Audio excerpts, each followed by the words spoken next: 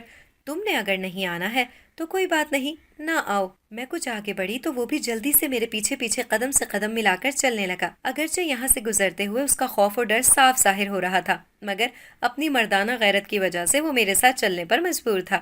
میں دل ہی دل میں مسکراتے ہوئے اس کے ساتھ چلتی رہی، لیکن جیسے جیسے بور کے قلعے کی فلک بوس عمارت قریب آتی گئی، میرے دل پر ایک اندیکھا سا خوف چھانے لگا۔ تھوڑا آگے چلنے کے بعد مجھے ویسا ہی احساس ہونے لگا جیسا کل ہوا تھا۔ کوئی بالکل میرے پیچھے ساتھ ساتھ چل رہا تھا۔ میں نے حیاتی کی طرف دیکھا، مگر اس کے انداز سے کوئی غیر معمولی بات ظاہر نہیں ہو رہی تھی، گویا یہ صرف مجھے ہی محسوس ہوئی تھی۔ میں نے خود پر قابو پاتے ہوئے اپنی کیفیت چھپا لی اور چلتی رہی۔ میرے ساتھ ساتھ چلنے والی آہٹ اب واضح اور صاف محسوس ہو رہی تھی۔ میں نے اپنے دائیں طرف دیکھا اور اس وقت میرے قدم من بھر کے ہونے لگے جب میں نے ایک دھندلے سے سائے کو اپنے ساتھ ساتھ چلتے ہوئے محسوس کیا۔ میں نے آنکھیں پھاڑ پھاڑ کر دیکھنے کی کوشش کی، مگر وہ ویسے کا ویسا ہی رہا، بے حد دھندلا سا نظر آنے والا۔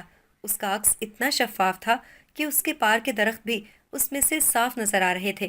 اس کے خد و خال اور نین نقش تو واضح نہیں نظر آ رہے تھے، مگر اس کی چال ڈھال اور انداز بتا رہے تھے کہ وہ سایہ یا عکس کسی مرد کا ہے۔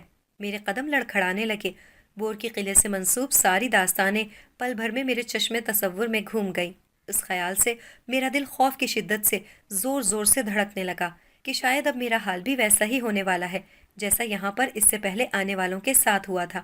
میں نہیں جانتی کہ میں نے کس طرح اپنے حواس برقرار رکھتے ہوئے باقی ماندہ راستہ طے کیا۔ میں تو بس ڈری سہمی نظروں سے بار بار اس سائے کو دیکھے جا رہی تھی۔ مجھے ہر پل یہی لگا کہ وہ اب کہ تب میری طرف مڑ کر دیکھے گا اور میری جان لے لے گا۔ ہم سڑک پر پہنچے تب کہیں جا کر میری جان میں جان آئی، کیونکہ سڑک سے ذرا پہلے وہ پراسرار سایہ غائب ہو گیا تھا۔ ہم نے مچھلیاں ٹھیکیدار کے حوالے کی اور پیسے لے کر میں نے واپسی کے لیے دوسرے راستے کو ہی ترجیح دی، مگر اس وقت میں حیران رہ گئی جب حیاتی نے اسی راستے پر چلنے کا کہا۔ میں اب اس راستے پر نہیں جانا چاہتی تھی، مگر حیاتی اسی پر چلنے لگا تو مجبوراً مجھے بھی اس کا ساتھ دینا پڑا۔ ذرا آگے تقریباً آدھے راستے تک چلے تو حیاتی اچانک ہی ٹھہر گیا۔ میں نے حیرت سہمے ہوئے انداز میں پوچھا، کیا ہوا؟ رک کیوں گئے؟ اس نے مڑ کر میری طرف دیکھا۔ پہلے میرا خیال تھا کہ شاید اسے بھی وہی سایہ دکھائی دیا ہے، مگر جب اس نے پلٹ کر میری طرف دیکھا تو اس کے چہرے سے عجیب سے تاثرات نے مجھے چونکا دیا۔ اس کی آنکھوں میں اس وقت شیطان ناچ رہا تھا۔ میں گھبرا کر اسے دیکھتے ہوئے چند قدم پیچھے کی طرف ہٹ گئی۔ میری چھٹی حس چیخ چیخ کر خطرے کا سگنل دے رہی تھی، لیکن اس سے پہلے کہ میں پیچھے ہٹ کر بھاگ سکتی، حیاتی نے ایک دم سے میرا بازو دبوچ لیا۔ اس نے اسی شیطانی مسکراہٹ کے ساتھ کہا، میری جان، بھاگ کہاں رہی ہو؟ بہت عرصہ ہوا پاگلوں کی طرح تیرے پیچھے پیچھے پھر رہا ہوں، مگر تو ہے کہ منہ ہی نہیں لگاتی۔ آج بڑے عرصے بعد پھندے میں آئی ہے تو کیا سمجھتی ہے میں تجھے ایسے ہی چھوڑ دوں گا؟ نہیں تہمینہ، نہیں، آج تو تجھے وہی کرنا پڑے گا جو میں چاہوں گا۔ میں نے بری طرح مچل کر خود کو چھڑانے کی کوشش کرتے ہوئے کہا، حیاتی ہوش میں آ، تو پاگل ہو گیا ہے کیا؟ وہ مکرو سی ہنسی ہنستے ہوئے بولا، ہاں پاگل ہو گیا ہوں، تیرے حسن اور تیری بے رخی نے پاگل بنا دیا ہے مجھے، لیکن تو فکر مت کر، میں تیرے ساتھ شادی کر لوں گا۔ ویسے بھی یہ سب کچھ ہونے کے بعد تو تیرے ماں پیو کے پاس بھی اس کے سوا کوئی چارہ نہیں رہے گا کہ تیرے ساتھ میری شادی کر دیں، کیونکہ برادری کا کوئی اور چھورا تو تجھے اپنائے گا نہیں، ہے نا؟ اس نے جنونی انداز میں کہتے ہوئے میرا لباس نوچنے کی کوشش کی تو مجھے بے انتہا غصہ آ گیا۔ میں نے اپنے دانت پوری طاقت سے اس کی کلائی میں گاڑ دیے۔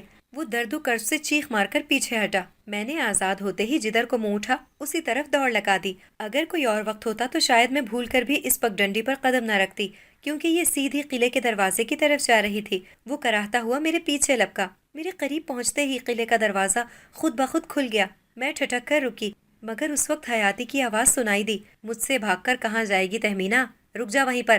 مگر میں اس کے کہنے پر عمل کر کے رکتی تب بھی میرا ہی نقصان ہوتا، اس لیے میں بے جھجک ہو کر قلعے میں داخل ہو گئی اور میرے پیچھے پیچھے ہی حیاتی بھی اندر آ گیا۔ اس کے اندر آتے ہی لکڑی کا بھاری بھرکم دروازہ ایک دھماکے سے بند ہو گیا۔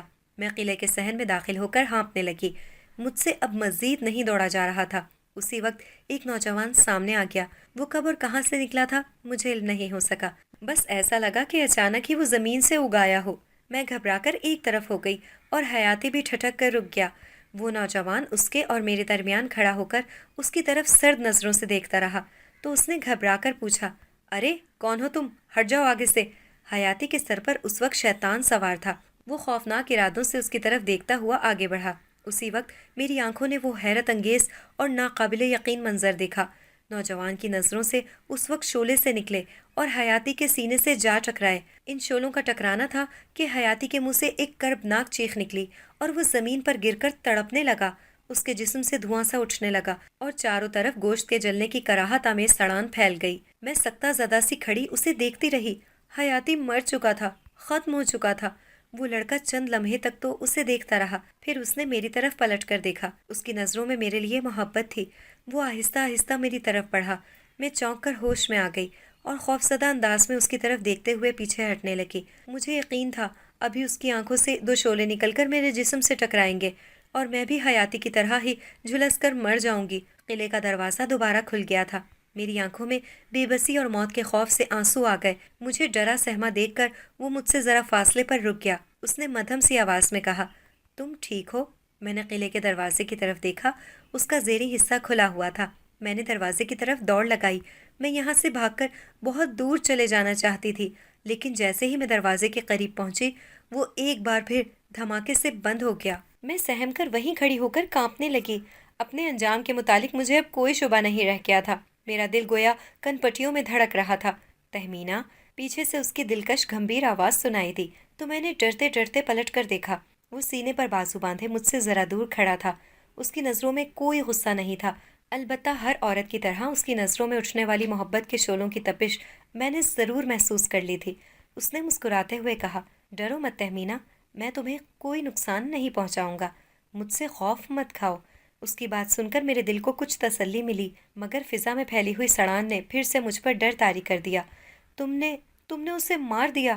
میں نے حیاتی کی لاش کو دیکھتے ہوئے لرزتی ہوئی آواز میں پوچھا۔ میری بات سن کر اس نے سنجیدگی سے مجھے دیکھ کر کہا، ہاں، میرے ذہن نے اب کام کرنا شروع کر دیا تھا۔ میں نے چکراتے ہوئے سر کو تھام کر کہا، وہ میرے ساتھ آیا تھا، میری بہن اسے اس کے گھر سے بلا کر لائی تھی، اور اب وہ لوگ مجھے نہیں چھوڑیں گے وہ مجھے۔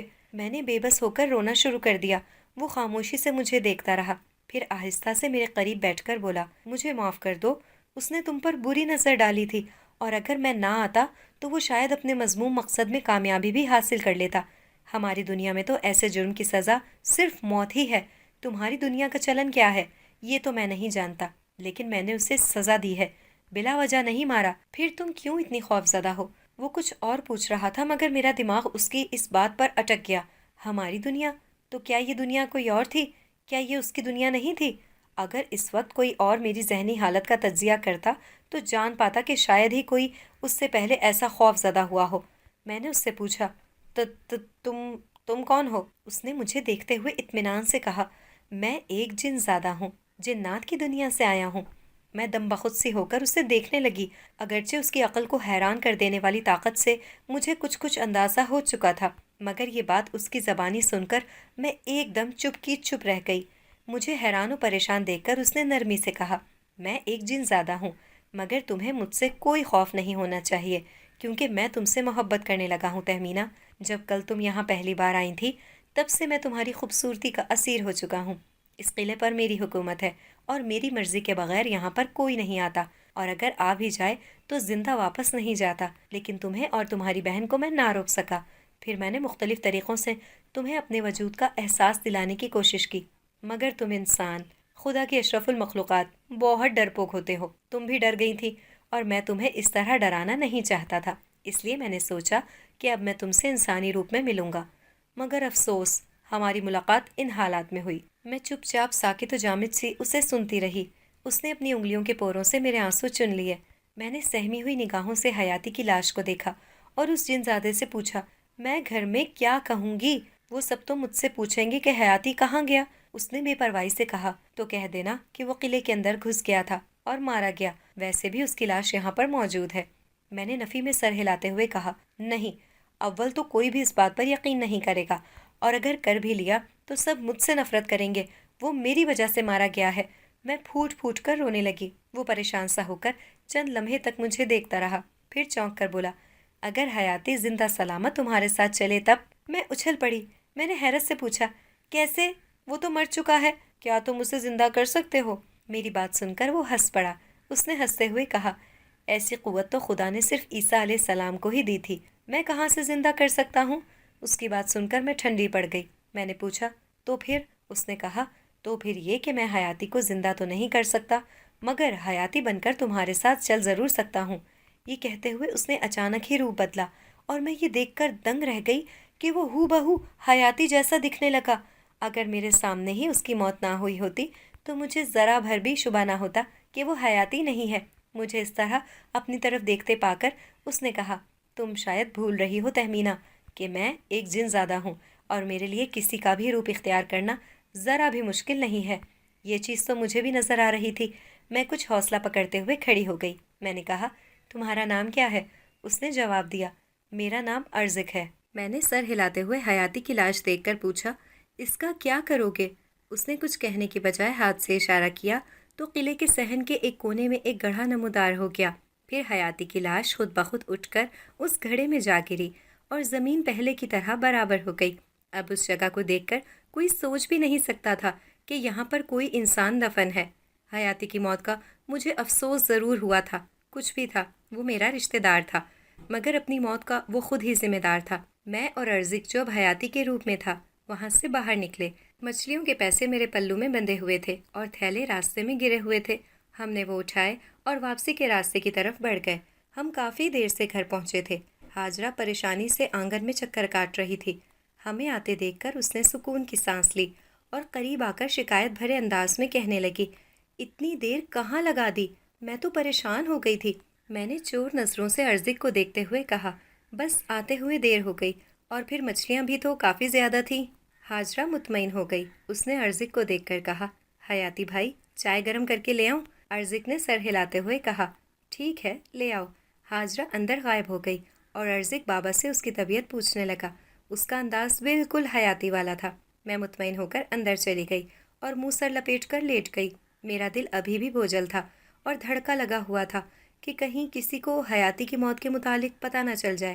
ہاجرہ نے مجھ سے باتیں کرنا چاہیں، مگر میں نے اسے ٹال دیا۔ میرے سر میں شدید درد ہے، اس لیے بس سونا چاہتی ہوں۔ وہ باہر چلی گئی اور وہ سارا دن میں اسی طرح پڑی رہی۔ دوپہر ڈھلی، شام آئی اور گزر گئی۔ میں نے ہاجرہ کے کہنے پر اٹھ کر 2-4 لقمے زہر مار کیے اور دوبارہ لیٹ گئی۔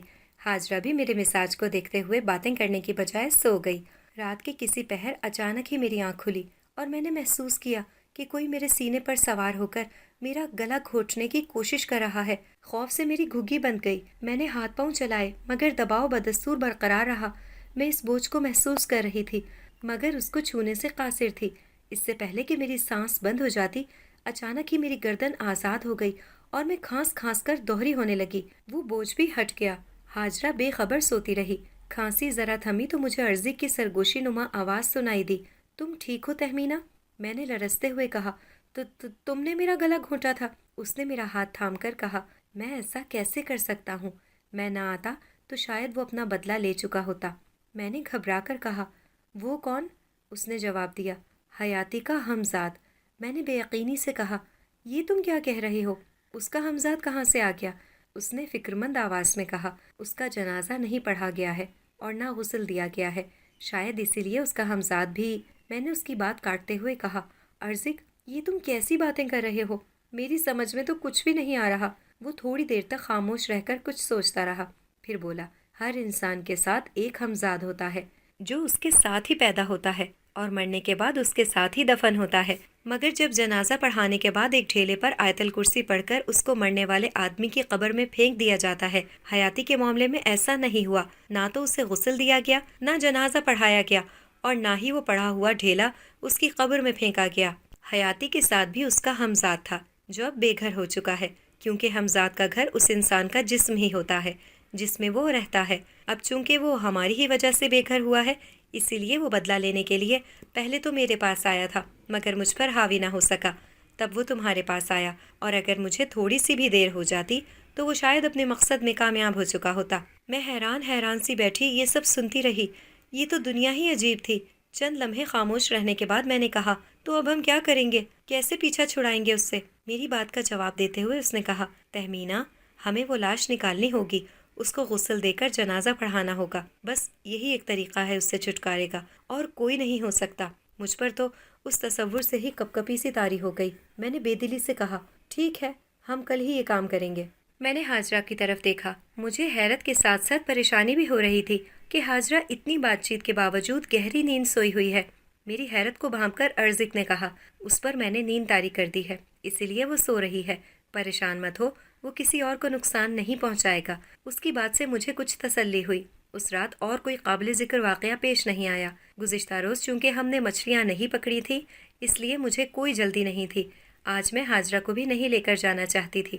دوپہر ہوئی تو میں نے اماں سے بابا کی دوائی کی پرچی اور کل خریدی گئی دوائیاں لیں اور ڈاکٹر کو دکھانے کے بہانے گھر سے نکل آئی۔